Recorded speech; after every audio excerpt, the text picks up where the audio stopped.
people. This is Idiots versus Idiots. It is a business and marketing news podcast. Why do you say business podcast, business news pod with such like exhilaration? Are you not excited? This is a business pod news. Like, why do you have to be so forceful? You know what? I want to say two things. First thing I want to say is, up yours. Granted. And the second thing I want to say is, why do you got to give me such a hard time? Hey, we only do this once or twice a week. It's coming. You know it's coming. Deal with it. I know. Listen, I'm doing that today, especially in the spirit of two of the most prolific dumb vloggers that ever existed, but at the same time, marketing, branding geniuses. And these guys, these young men have figured out a very amazing thing, and that is they learned how to rebrand themselves and reinvent themselves time and time and time again. Okay, are they geniuses or are they just two looking white kids that... I'm talking about it. The wider question here is, are the Paul brothers actual fighters? But the more interesting thing here the answer to that question we'll get to is no. But go ahead. Keep going. Okay. Keep going down your path. So here's what's interesting. Logan Paul is fighting the greatest great of all time. The greatest great of all time. I'm saying, like, Einstein was a genius, and that makes him a great. But as a boxer, Floyd Mayweather is a better boxer. No. There is no better boxer. Okay, he's fighting, right?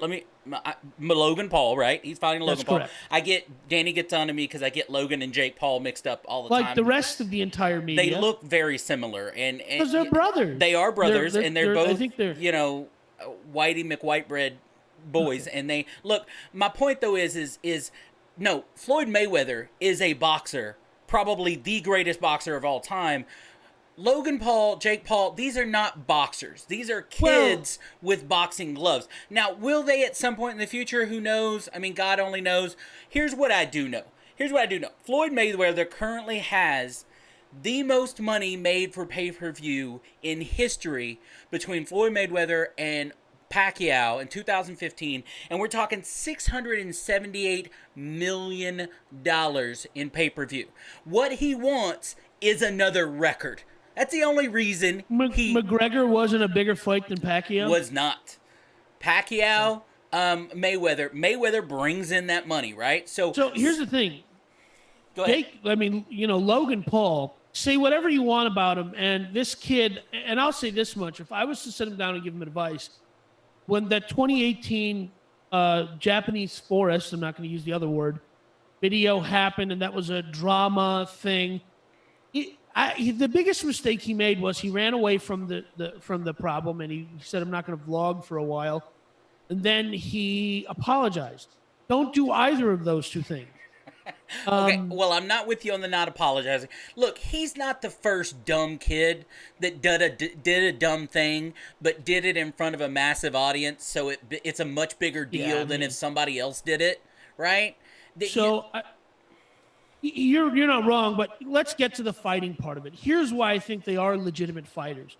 First of all, these kids are not beach bodies. They are legitimately swollen. They're jacked. Sure. Okay, that's number one. Number two, I believe Logan was eligible to become a Division I college wrestler. He didn't. He went to school on an academic engineering scholarship. I believe that's correct. Here's what I'm saying. Despite what anybody wants to think about them and their ability, what I think is a genius ability to reinvent themselves, I think they are prolific marketing geniuses, and they are multi-talented kids. I think also for a generation of young men, they should be looking up to these two guys going, they figured out how to get paid. Logan Paul will lose this fight for 8 figures, according to someone on his podcast. Yeah, they want this to be, again, Mayweather wouldn't be taking this fight if he didn't have a shot to make more money than he did against Pacquiao and yet again make the most money in pay-per-view history. But let me adjust to what you just said. Let me just interject this one thing. Yeah, go ahead. Logan Paul is drastically larger than he is. Okay. But that doesn't matter when you're talking about somebody like Floyd Mayweather. I know, but I'm just saying, it just doesn't matter. Okay. One oops, if he's not paying attention for 10 seconds, he could get snapped in the face. People have been making that argument forever, right? But let me go back. Look, I disagree that Logan and Jake Paul are great at reinventing themselves or even great marketers. I think I do agree, however, with your second statement, which is young people should be looking at them to learn. What did they do? They were two good-looking young guys that got out there, and once they started learning and stuff like that, or they started producing these videos and got big, they rolled with the punches. They learned very quickly. They were very nimble. They kept going till they did something really stupid. And then guess what? He still came out the other side making more money. And he came out the other side as an adult with tens of millions of dollars in the bank and goes, you know what? What's a hobby that I can get into, right? He gets into boxing. Now, you're right. These are two guys that have, you're right, are right. They're out there working as boxers, learning to box, but they had tens of millions of dollars. How many boxers do you know that started out with tens of millions of dollars? None. To be able to pay guys to come in and teach them how to box and teach them? They're starting with tens of millions of dollars, not the other way around. They didn't come up through the ranks. They didn't, you know what I mean? They're not out there doing these little bitty fights and they moved up to bigger fights and then, no, they are, and to your marketing idea, this is about money. This is not about boxing. This is not about Jake or Logan Paul knocking anybody out. That's a byproduct. This is marketing. Good old-fashioned. People will pay. Because here's what I think Logan Paul came out the other side of what we were just talking about. We see it in wrestling. For you wrestling fans out there, you got to have a good guy and you got to have a bad guy. Right? Logan Paul currently is playing the bad guy that everybody wants to see his ass whooped. Right? So I disagree.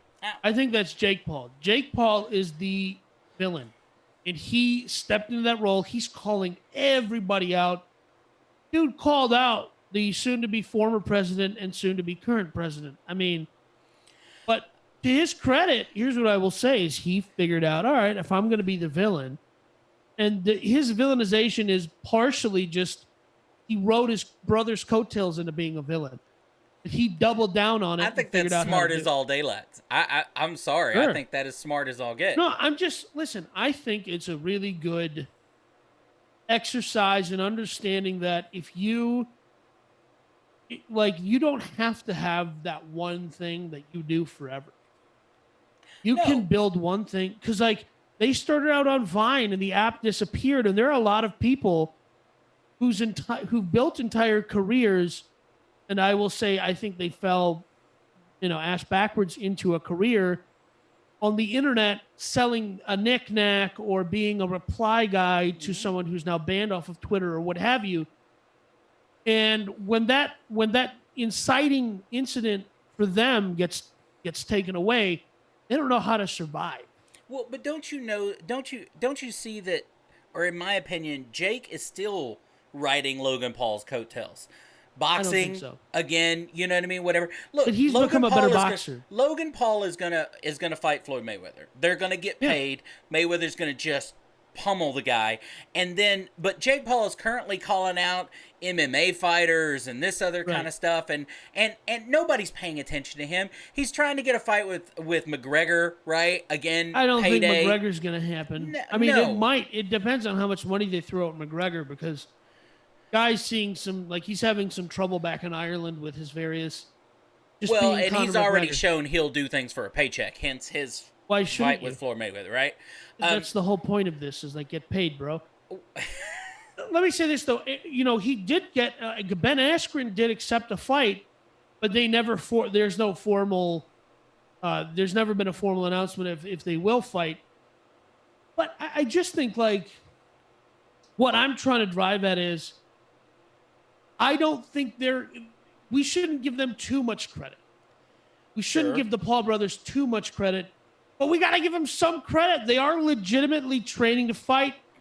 They are not, because a lot of lesser known, and I'll say this much, I'm too old to care as much about YouTubers as I do. There are lesser known, I shouldn't say lesser known, but a lower status tier, like a tier 4, a D class YouTuber that tried to ride the wave of boxing, YouTube boxing, because people just ride waves. YouTube has a trend. Pranks were a huge trend. People Sure. jumped on that. Vlogs became a trend. People jumped on that. They jump on trends, but these guys blaze trails. Look, and again, I agree with you in that they have done some awesome things. They have made a lot of money. Do I agree with all the ways that they've made that money? Would I want my kids to follow in some of their footsteps? You know, no, I don't agree with a lot of the ways they've made money, and no, I don't want my kids to follow in some of their footsteps. Okay, so Jake Paul did do some sketchy, less than reputable things to make money. Okay, I'm lumping them in together. They are Yeah, that's obviously unfortunate. in but that's the way business goes. They So, like, are one the thing Paul I will brothers. say to their credit is they created, I don't know if they did this on purpose or it was just natural sibling rivalry. They created a rivalry between each other to the extent where I was talking to a friend he's like, yeah, like there's legitimately at my kids' middle school, there's the Low gang and then the Jake Paulers. I mean, this is the dumbest thing I've ever heard. Suburban children trying to join a gang, but whatever. But the point is, I think I think one of the guys on Jake Paul's podcast, which is a huge podcast, or Logan Paul, sorry. Now I'm doing it. Now you're doing it. Yeah, yeah, He said, because he has a co-host, Mike, and I think it was something like $30 million in merchandise they did, right? Okay. So listen, that's huge. That's a big number. That's 1 year. He did $1 million in sales in one day. That's Logan. Look, and you're doing something right if you're putting up those kind of numbers, right? And that's the part that I'll give to anybody that accomplishes something like that is you're accomplishing that. Now again, Right. I can agree or disagree with how you're doing it, but that's the way it is. And I don't want to come off across on this podcast like I'm some, I know it all about boxing or MMA or whatever else. I don't. It's not, to me, honestly, boxing has been a dying thing for years, right? Yeah, and that's also one of my other points is like boxing was dying. And the only time I got reinterested in, I've been an MMA guy for a long time, Sure. 15 years, right? Because I did karate when I was younger and skinnier and in better shape. Hey, Chuck And- Liddell, Chuck the Iceman Liddell, big time fan. Big I'm time. a huge fan, But go right? ahead. I love the violence. I love blood sport. What can I say? I'm a normal man. So I'm just saying that my interest in boxing, because MMA was so much more visceral, right? It was Sure. my interest in boxing upticked because of, and it's I think the only interest that we're gonna have or see going forward in boxing is these huge names. I paid an ungodly sum of money to watch Logan Paul fight that British YouTuber. Oh, yeah. It was a dumb fight. I paid way too much money for it. Well, you knew it was going to... Did you ever see that movie in the 90s that was made called The Great White Hype?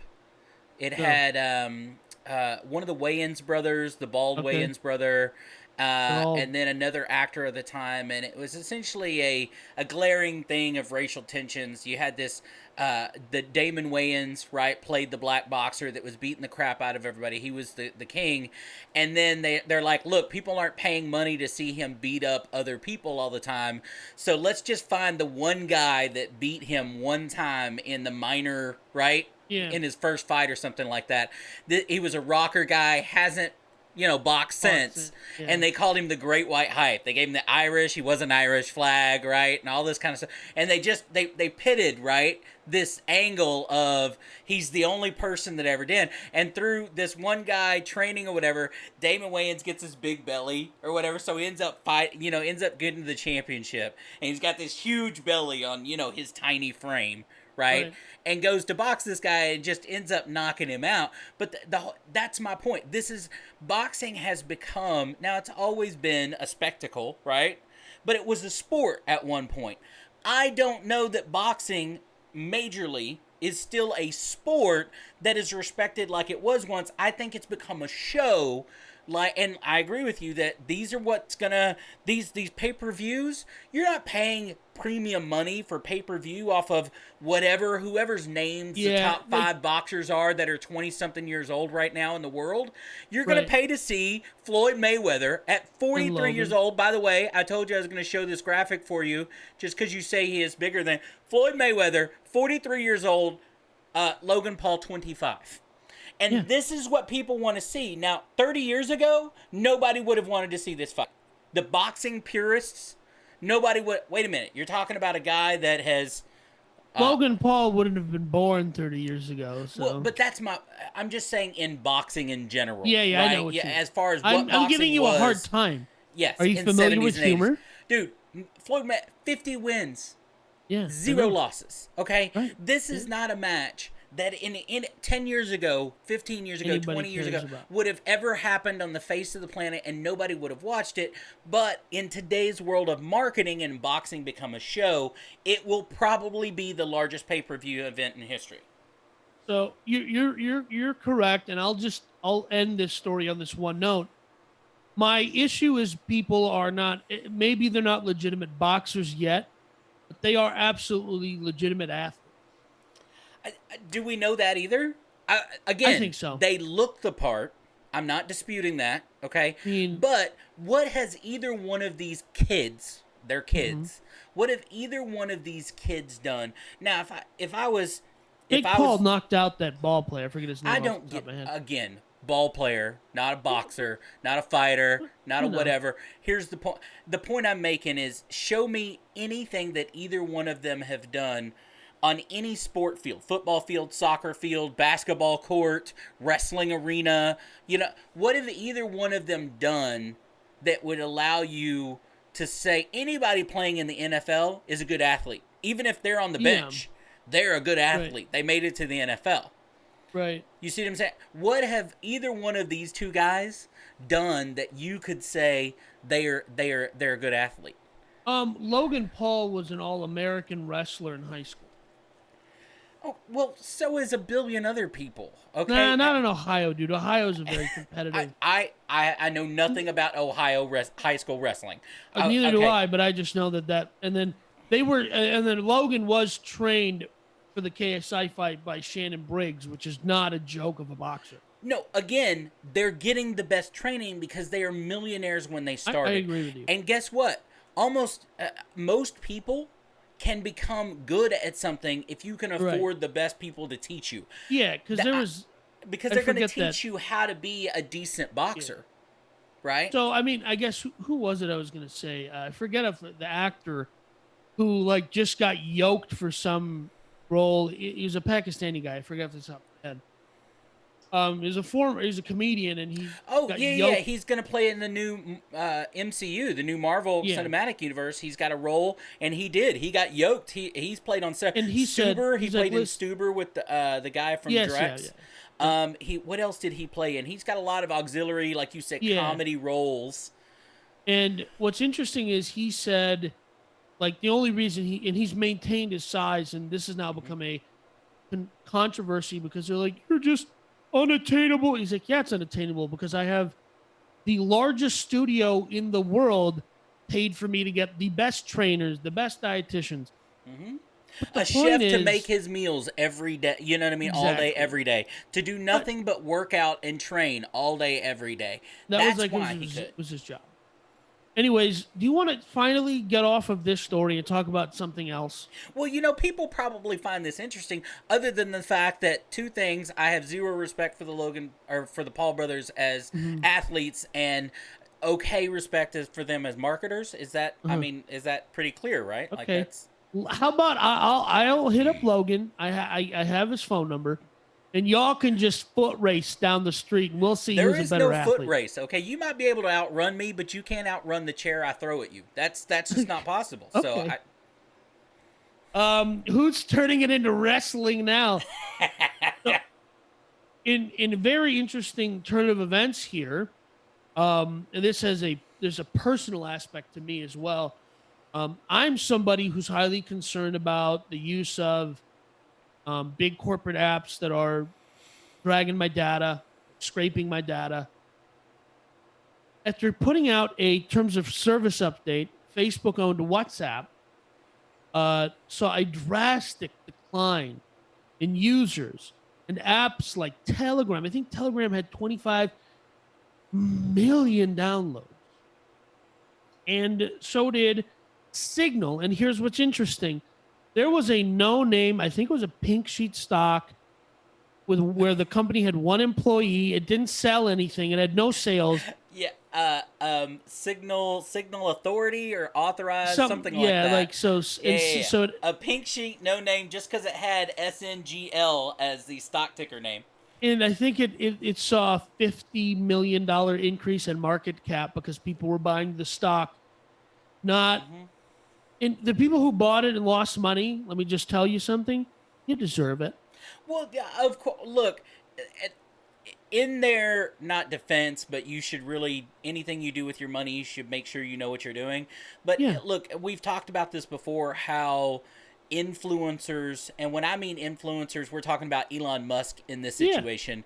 And I'm only calling him an influencer, not like we talk about social influencers. He's an influencer in the way he has a large audience. So when Elon Musk says something, which several times in the last couple of years, he's been even with his own company. If Elon Musk sends out a tweet and says, "Hey, new thing coming out tomorrow that's going to be an influx of business," his own stock shoots up. If he mentions a company in a tweet, their stock shoots up. So this situation, you had him mention this, what you're talking about.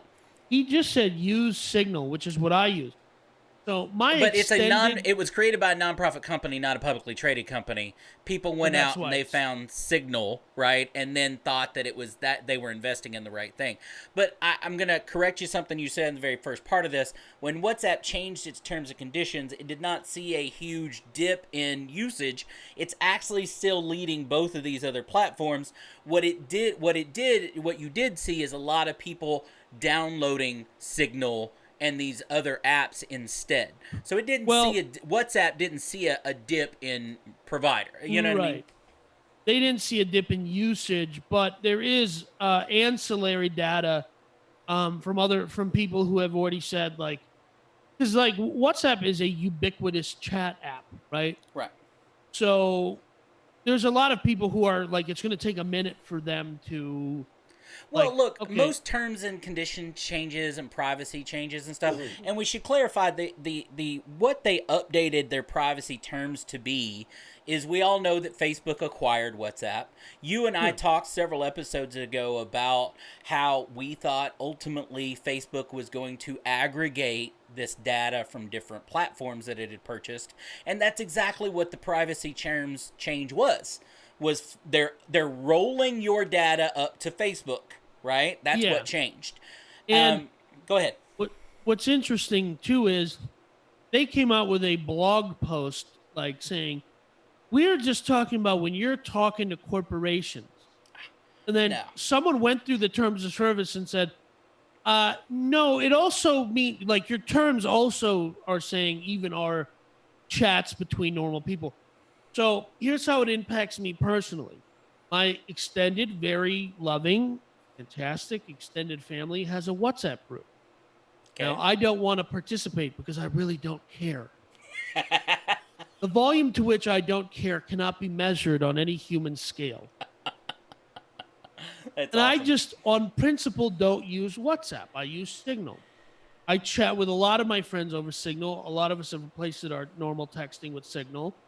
And if you're one of these people who half of my friends are iOS people, the other half are Android people, it's a cross-platform app. We really like it. We all use it. It's endorsed by Edward Snowden. So we believe in the technology. It's open source, yada, yada, yada. Sure. This terms of service update, my family now has switched over to Signal. See, but did they do it because of the terms and service, or did they do it because you told them to because of the terms and service?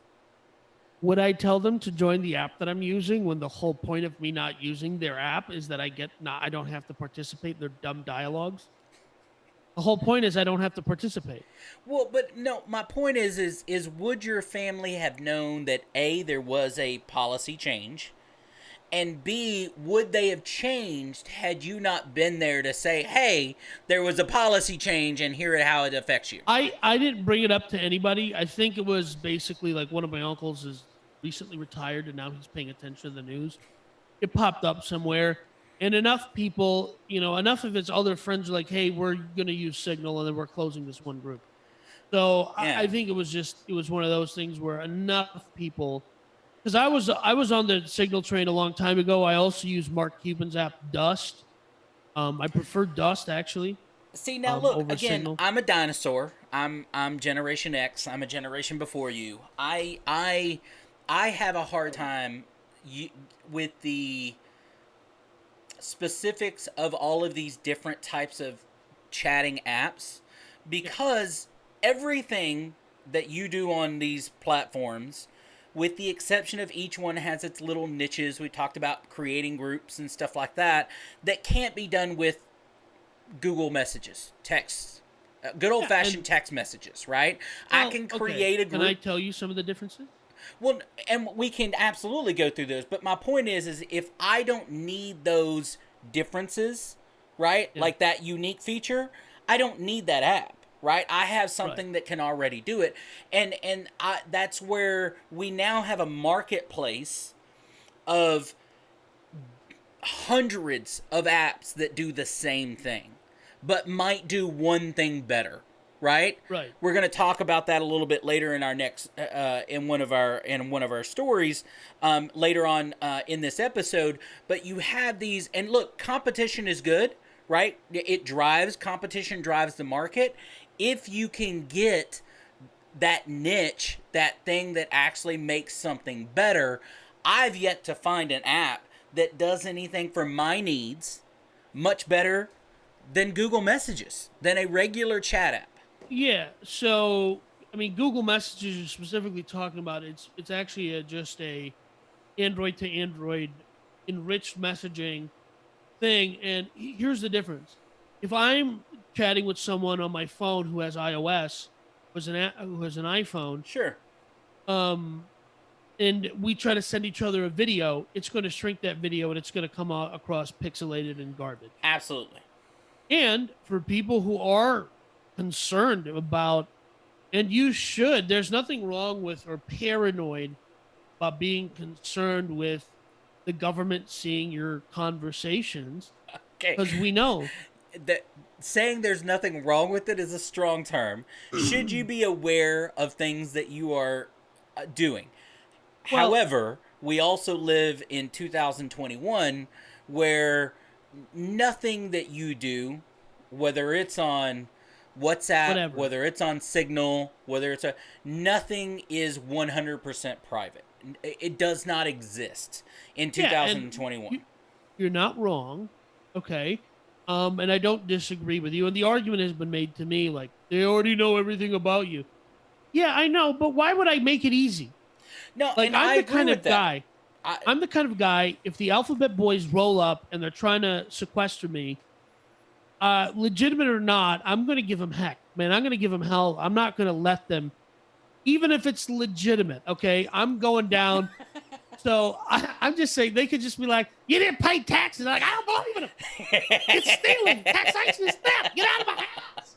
and I don't know you. I am down with you from that standpoint, but we also So, live in a one check terms and condition world, right? How many people, if I lined up 100 random people from right. whether it was Facebook or Signal, right, or anything else, and said out of that 100 people, hand on a Bible if you believe in that thing, how many Yeah. of people actually read the terms and conditions of the app that they Zero. selected?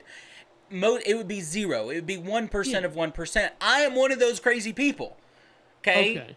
But it's still, my point is I am 1% of 1%. So in a world that we live in, that we gave up our personal data decades ago, this is not a new thing. Yeah. I think About 15 something years like ago. this is, it's a blip. Like it's a Yeah. blip. So I understand where you're coming from, and the average person, and when I say the average person, I think about my extended family. I have one cousin who's kind of on the same wavelength of like, hey, we need to use open source. We need to use. I even despise the fact that we use Zoom to make this podcast. I wanted to use Jitsi, which is the preferred alternative. It's open source and it's double-end encrypted. But, I'm working with, like he said, a dinosaur who's like, A all of our double information's out encrypted there. for a video that he's uploading to YouTube, folks. Did you That's hear what the he only just said? reason. Double encrypted for something Yeah. he's gonna put on the internet anyway. It's encrypted on both ends. That's what I mean. So what I'm point that's the only reason why we're doing this on Zoom is because we're gonna put it on YouTube. So what difference does it make? Right. Well, look, I think it's important. The part to get out of this story, I think, is to again bring it back to business and marketing and things that we talk about. Is it's important to pay attention to what companies that you are using, whether it's partnering with or in this case free services that you're using, to understand what they're doing with their data. That is really, you should know in 2021. If you don't, just spend a little bit of time learning about how they use your data. Two, that this also shows you how companies like this get away with it. Because as I said, I thought it was a very important distinction to say that they didn't lose business as of now because of this, because they knew that they wouldn't. Does it create a bigger market for companies like Signal and these other ones? Absolutely. I mean, Signal was downloaded the most it's ever been downloaded in a 24-hour period after the difference in terms and conditions. But that was still only 800,000 users, right? And that was their biggest day. So does it mean more business for them? Absolutely. But WhatsApp knew when it did it that it was 1% of 1%. That it's going to affect their business minimally in the long run. And what they get out of it from the Facebook aggregate side is tens of millions of dollars. I hear what you're saying. I'm just postulating that the consumer of the future, not the boomers, not the, Gen Xers, No, the not Gen even Zs, the Gen Zs, not even millennials, the Gen Zs. yes, I think they're a more security focused and conscious consumer. They're going to be, I think so. I don't know. Yeah, But all of these we'll idiots are see. giving their stuff to the Chinese Communist Party via TikTok. So Well, but that's what I mean. We'll see. I mean, you never know about generations until they get to the we're just now learning really what your generation, the millennials, really are what they're about, right? You have to become adults and start forming an identity to really learn what a generation is about. Gen Z behind y'all, and then what is it? The Alpha after that, I think, is the generation after that. We'll see. I don't know that they are, because like you just said, TikTok is the highest social media platform for Gen Z right now, and that is nothing but giving your data to China. You know what I mean? Because that's where that company comes from, and they are signing those terms and conditions all day long. Are they more aware of the environment? Yes. Are they more aware of their safety and security? I don't know about that one. I also think you can sell that generation on, they'll be really the first full generation that grew up in an environment where their data is being aggregated from zero, right? Their data is being aggregated from their parents buying their infant clothes and their, you know what I mean, what colleges their parents, you know what I mean, are fans of, and the NFLs they're fans of and whatever. And how do you market to somebody that you have that much data on? I think it's going to change marketing for the future. I think niche marketing for you and that's how they're going to sell it to them. Oh, by the way, yes, we are impinging on your data, but you realize that I'm only going to show you what you want anyway. And listen, that from that angle, I don't care about anyone having my data because I'm conscious of what I'm putting up on places. Where I'm more concerned, and I think that's where the concern arises, is when the government goes, hey, Facebook, we want to know what X and YZ group said about having a protest somewhere. Not talking about a specific event. I'm not talking about anyone who's wearing horns or sat in the seat of the house. I'm not talking about at all. Not being, Right. I got you. See, I held back, Danny. I held back. But what's interesting is some of those people went to Telegram and also found out that Telegram is going to they're not going to read their data. They're going to delete their groups though. So I think open source, and here's my hope, is that open source, and as we have younger and younger people where programming just becomes, hey, do you have a laptop? You have a tab? Like everyone has a like. It's going to become more and more ubiquitous. And as it becomes more and more ubiquitous, more and more people will have the competency to go, let me just pull up the source code on Zoom or source code on Sure. some open source thing and look at what they're tracking. And so I think this, and here's me being an optimist about the Here's future. Danny going globalist. Go ahead. I'm not, what? Up yours. Um, 'Cause I that's am what you're talking optimistic. about. That's what open source means. But go ahead. It's okay. Go ahead. Go ahead. Go ahead. Talking to you about technology is like trying to explain to someone from 1900 how an iPhone can take a Okay, picture. I and was send putting a computer together that's half your height when you were still in diapers, brother. Okay, Yeah, so I know. you go I ahead. put computer. Yes, okay, fine. 100 years ago, my brothers and I'm optimistic about the future of open source and its widespread adoption because of things like this. I agree. I And agree. and as someone who is, like I've said before, an anarcho-capitalist, a voluntarist, or whatever, I'm a libertarian anarchist type of person. I do see a future where people go, my data is important enough that I'm not. Um, a government via a private company acting as a surrogate have my data Yeah. and data privacy. And so, anyways, to round this out, I think the future for open source is so bright, and I think that more and more consumers. If you're someone out there starting a business, I know someone who owns a lab franchise, a retail lab franchise, where you can go get Dos Equis testing. Mm-hmm.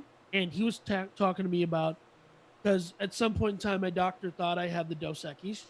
They were wrong. I didn't. Um, and I was uninterested in getting testing because I'm not participating in any sort of, the health department's going to give you a call and let you know whatever. I'm not participating. And this Again, was well after. you and your brain, the way it works. Not that the Yeah. government is there to, hey, you is there for your protection, but It's they're not out there to for get my- you. No, They are out to folks, get me. Danny might as well be wearing a tinfoil hat, okay? Right. No, Okay. Yep. we're all here to help each other. That's what Right. we're about, but go ahead. Mm-hmm. Right. And Jeffrey Epstein, totally not a conspiracy that turned out to be true at all, right?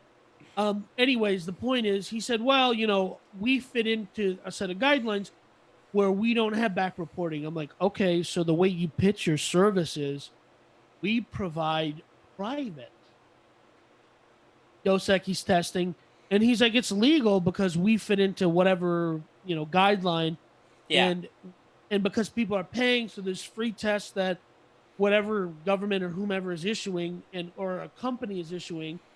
So you can drive up to a Walgreens, what have you, and other testing sites. So we're private, and so if you pay for the test, we don't submit it anywhere. And he says it's legal. I was like, well, if somebody had told me that, I might have pursued testing.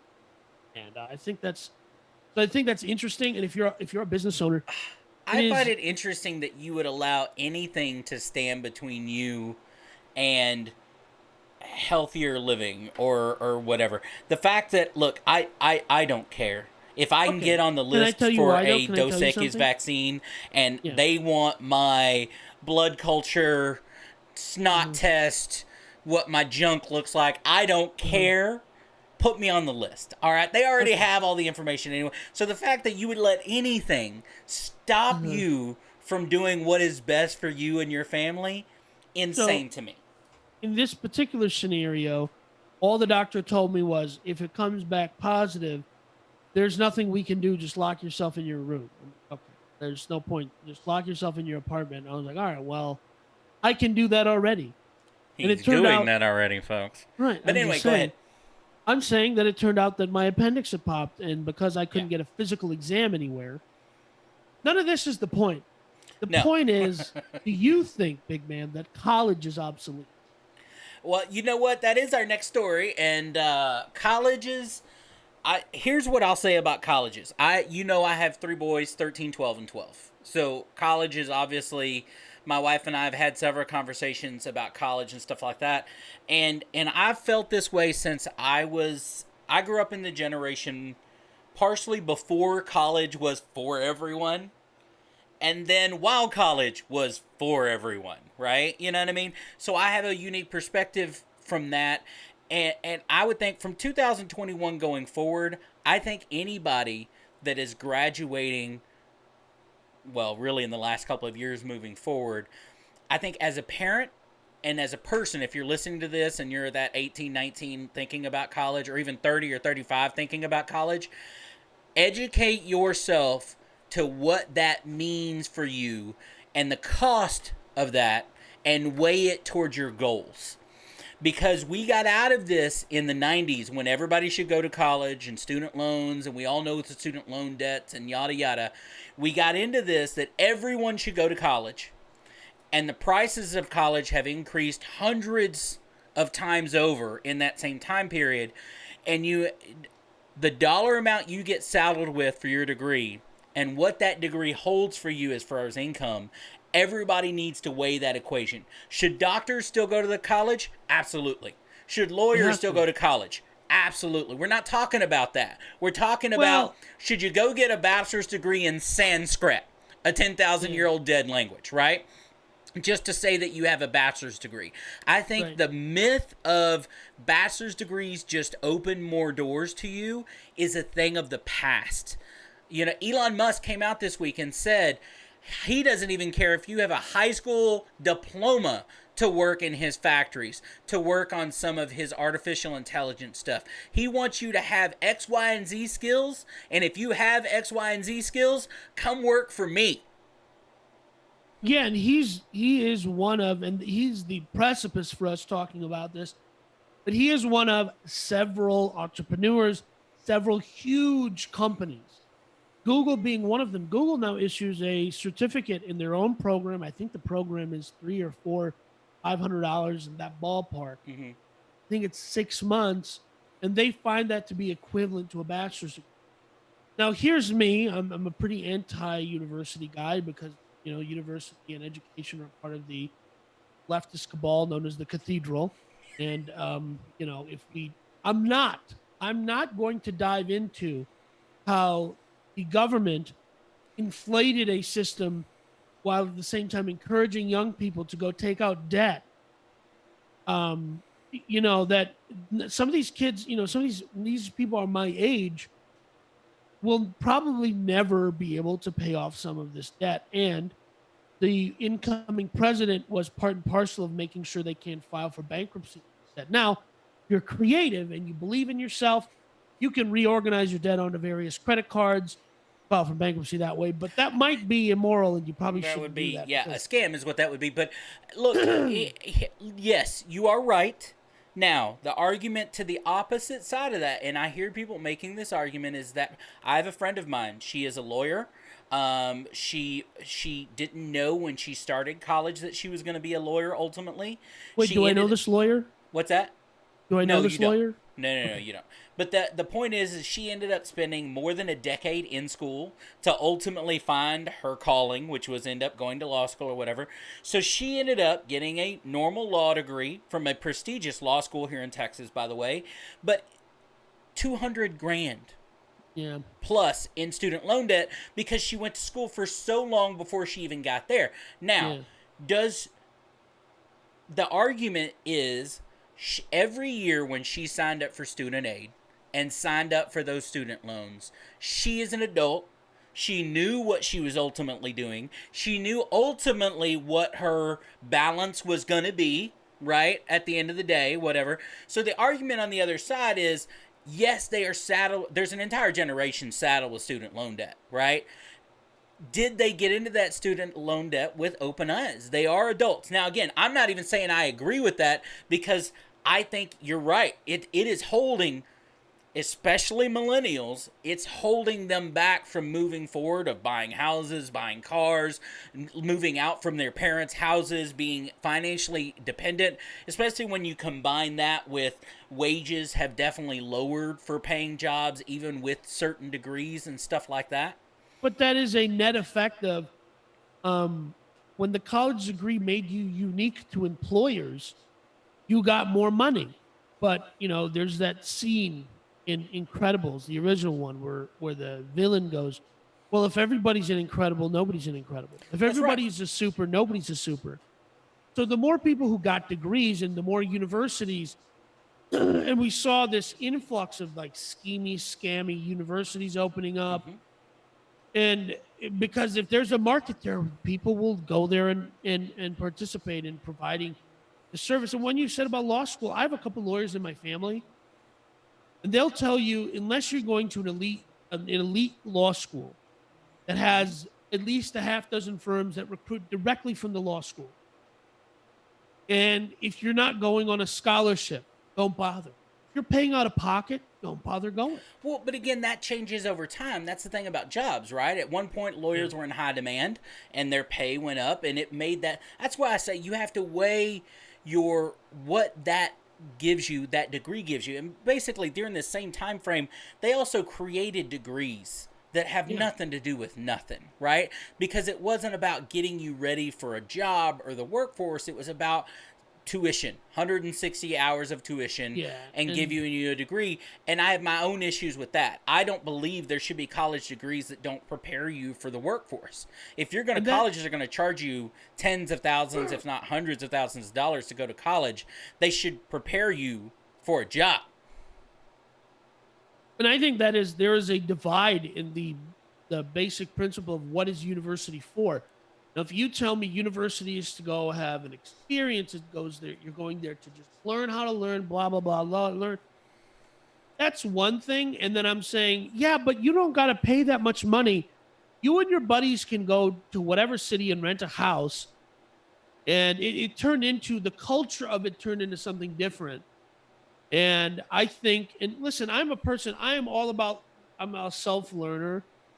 You have to be somebody who is constantly learning. I think the biggest problem we have is the existing system of education does not prepare children for the future, and it Mm-mm. does not prepare them to learn how to love learning and how to be a lifelong learner. And see, that's the difference to me. I am not. I look. People sometimes get, based on my opinion, they think I'm against education. I am 100% for lifelong learning and lifelong education. But that I doesn't can be mean you're going to against our K through 12 and college system without being against education. So I am 100% in the same boat as you in the sense that I am 100% for lifelong learning, but I'm against schooling, right? And from the business perspective, let me put it to you and tie it into this other story. If you're sending your kid to university because you're hoping that they come back with some sort of marketable skill, the Paul brothers have tens of millions of dollars between the two of them. Hmm. I would guess 50 million in net worth. College and high school dropouts.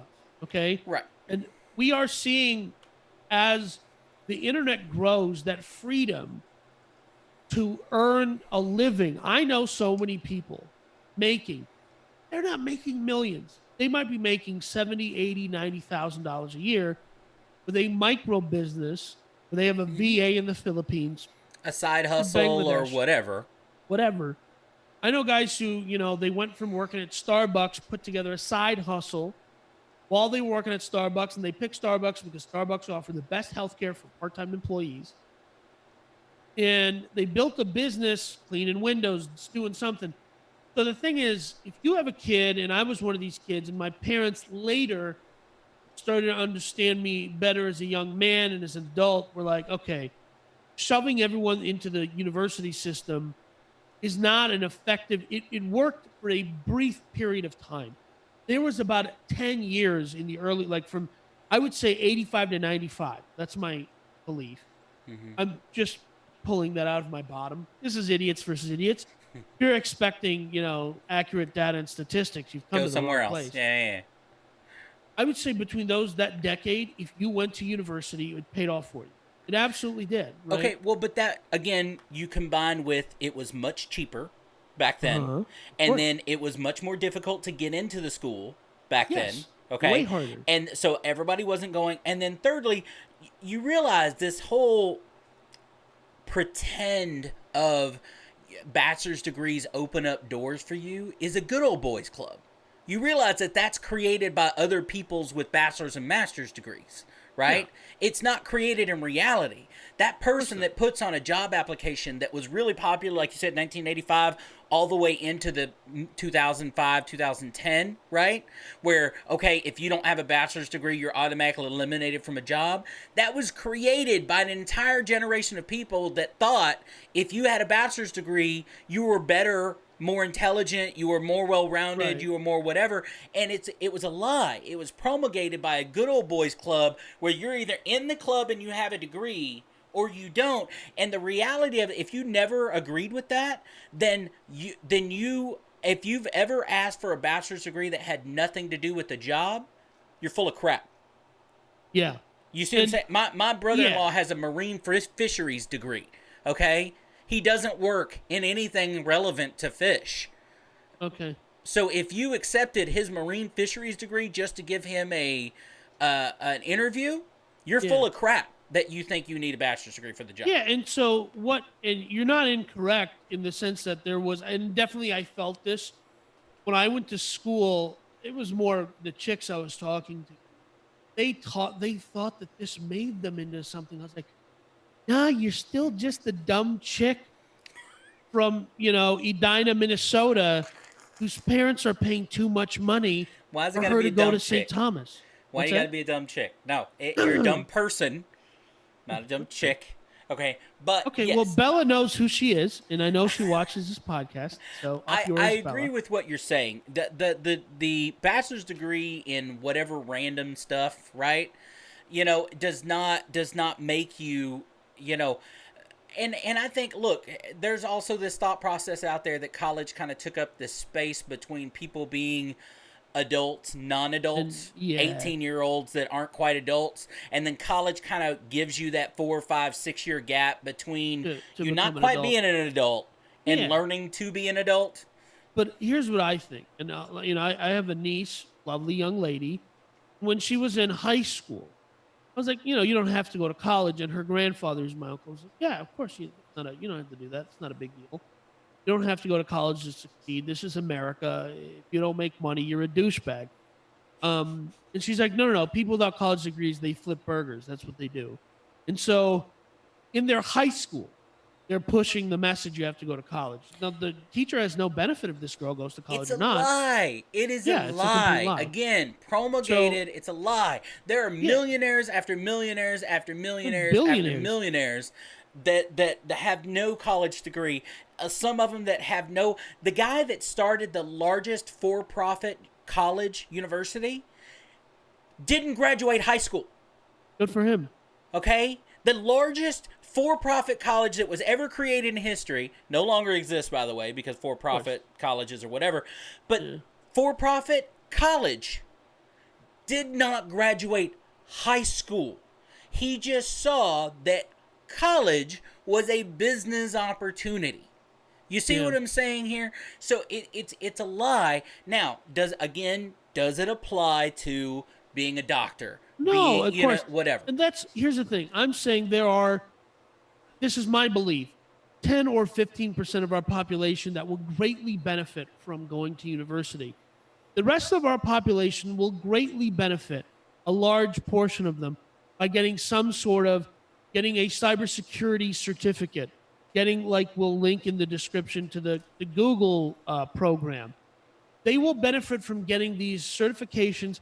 And with Dos Equis happening, I think we have revealed that if you're paying $30,000 a semester, there was a point where you go, okay, you're going to do. Dude, that's not even $3,000. Baylor's $25,000 a semester. Yeah, that's what I'm saying. If you're paying $25,000 a year to go to, a semester, $50,000 a year to go to Baylor, and you're doing it over Zoom.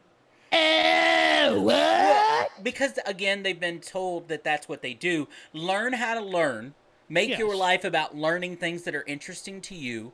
Practice them, get better at them, and sell that service. But again, we are just now hitting that environment where people will, like your Elon Musks, and they won't be the only company ultimately that will accept that kind of learning and experience and Yeah. that kind of stuff. There was a larger company, I can't remember, but I will end this story off by saying the most interesting to me, which is I got into an argument with multi-billionaire Shark Tank star Mark Cuban on Twitter You love on to an drop account that is now names. what's that? You love to drop names about people Who you doesn't? fight with on Yes. Twitter or Who doesn't? whatever. Who Go doesn't? ahead. Him and I got into it on Twitter, Mark Cuban and I, and this was I mean, the self-esteem boost from this one Twitter interaction carried me for 6 years. About this very subject, and I said, "How do you solve the student loan crisis? You tell kids to stop going to school. Like you tell them get out there and start a business instead of if you went out and racked up $100,000 in credit card debt trying to start a business and you were unsuccessful, you can just go down to the federal courthouse, get the forms yourself online from LegalZoom, not a sponsor, file bankruptcy. And in 7 years, so if you start when you're 18 and you're going bankrupt by the time you're 21, before you're 30, you're done, right? Your credit's cleared. No one knows you filed bankruptcy. And you can, and your friends that graduated college that are just now getting their head above water, you'll have better experience than any of them. That's just my opinion. That's the second or third time Danny has mentioned bankruptcy. I am not an advocate of using bankruptcy to help you in any way like Danny is. There is a way. I've never filed for bankruptcy. There is a way to do it and get to the other side without filing bankruptcy. Sure. So do that, folks, instead of listening to Danny, which is usually a general good idea, but I digress. Okay, so that is. If I understand correctly, the result here is don't listen to Danny, even though I'm the genius in this relationship. Which one of us is in Mensa? Not you. Self-proclaimed genius, I'm sure. Yeah, that's about I as far identify as as a I'm genius, and in 2021, that's all that matters. You do identify as a Mensa card carrying, genius. That is, what can I say? It's 2021. I can't argue with it. You literally can't. I literally cannot. So what else we got today? I just have a question for you. Do you think this handy dandy platform we're on right now is going to get dethroned? Because I do. Okay, first of all, we've already clarified during this particular podcast that you're not a fan of Zoom. I'm not. Not a fan. The story that he's bringing up, folks, is about a not new but new-ish video platform called Hopin. Is that right? Yeah, how you say it? Hopin? It's for like, it's essentially birthed to replace, not replace, but to provide video for large events. Yeah, they're calling it virtual venue, right? There you go. That's so the word they're marketing it as a virtual venue. Now, I went and did my due diligence, unlike Danny ever does, but I went and did my due diligence, and what I got out of it is less Zoom being dethroned, because we know in any marketplace you can have different things that do different things better, right? We've already talked about that. They're marketing this as they see a future, and I don't blame them, where you have these conferences you used to have before Dos Equis, these conferences all across America every month out of the year somewhere, where thousands upon tens of thousands, if not hundreds of thousands of people would gather in a city and talk technology, or they would talk real estate, or they would talk whatever, and you would go into these big huge ballrooms, and there would be tables set up that would have different subjects going on, different classrooms with different teachings going on, all kinds of support marketing people with tables and free crap and whatever. I think they're trying to get into that with, hey, let's create a virtual conference room where you can essentially set that up. I can create a real estate conference and have 50 classes going at a time, which you could just pop in and listen to, interact with, and go into another one, and then another one, and then another one. And I think Dos Equis, despite, I think we're going to see the end of it, but I think what it will birth is it trained consumers, it trained the average consumer to use Zoom and the video platform. Absolutely. To communicate. And so the value that you felt that you got from going to a live event which Hopin acquired StreamYard. And StreamYard, some of my favorite YouTubers use StreamYard, Michael Malice and the like. They acquired StreamYard. So they are growing and they're attempting to, I think, eventually in the, you know, Daddy doesn't do his due diligence. The literal title of the article that is in our show notes is the next Zoom dot dot dot. So It's not the and next Zoom. I think it's a completely different product for a completely different group of people. yeah, but I'm Nobody is going to saying be using the price point. This company's so new that they have a 3-tier pricing system that they haven't even figured out their first 2 tiers. They've got the lowest tier is the only thing they figured out. It's $99 a month and doesn't come with everything. But that's my point is with something like this, you've got to figure out how to make it profitable with really cool technologies, and that's where they're having a hard time. There's a lot of these, not just Hopin, there's a bunch of these trying to pop up out here that are trying to video conferencing type of technologies and make them better and more stable, and then figuring out how to monetize them because of the cost, especially upfront cost of servers and such like that, how to do it and get a decent product until you start making money. So I know a friend of a friend who is in the events business. They do corporate events. And you would think they got nailed and they're done, right? After Dos Equis. But they mounted up, they reloaded, they figured out how to do. Companies still want to go to a provider like a niche venue, an events provider to go, okay, they don't want to sit there and think about how we go to organize the technology. How do we make sure this all works? And hey, we still have to have people talking. And some of these, events that I've seen take place, they actually rent a soundstage. They Dos Equis test people on the way in. So the speakers are in a little more, so there is a perceived value versus somebody sitting in their, mobile home on their property with a sign that says "Big Man in behind them," right? And there's a perceived value from, okay, this is an actual stage.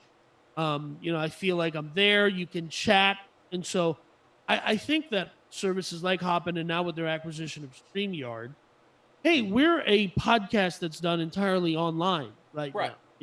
Well, and look, they have to figure it out and figure it out. Look, you know as much as I do, sometimes marketing and business is timing, right? Can they figure this out in time? I'll give you a great example. This is January. Normally, you're a technology guy, right? Normally in January, what's usually in Vegas in January? Yes. The largest technology-based congregate of people in the country. Technology, everything from televisions to PlayStations and everything else gets revealed in January in Las Vegas every year. They didn't have it. Yeah. You haven't heard about it because they didn't have it this year. Now, if Hopin was at the stage they're in now last year, maybe you had that using Hopin. Yeah. Does that make sense? Because they wanted it. Not because Vegas still loft out, which I found out this week. I read an article that Vegas is the highest state with unemployment. I think they're at 34% unemployment. Vegas it's time now, to go buy a house in Vegas. Right. Well, now Vegas, obviously, they rely 100% on people coming in, down, all that. But the point is Vegas really needed this conference to happen. And guess what? Conferences to happen in the future. I don't know that they're coming back completely. Do I think they'll come back? Sure, I think they will. Do I think they'll come back to the extent that they did? Because I believe, just like you did, people resist change.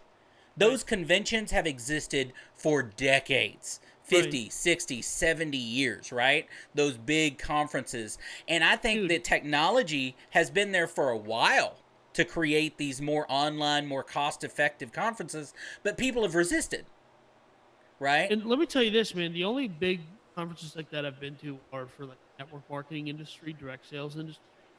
They're electric. It's freaking electric. Right. It's well, no, lovely dude. to go.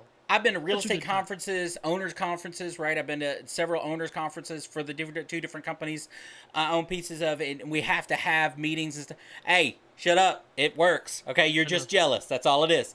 It's Okay, actually but the true. point is, you are right. These types of conferences can be electric, right? There's a reason Comic-Con, and you know what I mean, and people go pay all kinds of money to go to these things, but I think what you want though, and this will ultimately lend to make money. You think Comic-Con, for example, still won't sell those in-person tickets, and then sell these online ticket sales, Yeah, right, for with much 20, cheaper, where yep, you can 20 watch bucks. all of this stuff happen. Because I'm not, look, I like Comic-Con. I read Yeah. about Comic-Con every, you know what I mean, all of it.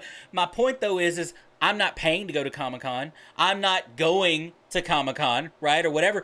But if I could pay a reasonably priced ticket to get a Hopin version of Comic-Con where I can just jump in and out of panels like I'm sitting in a seat, and I can walk over here and listen to this person, you know what I mean, talk, and this person talk, or whatever, I would pay a price to do that from this office, right?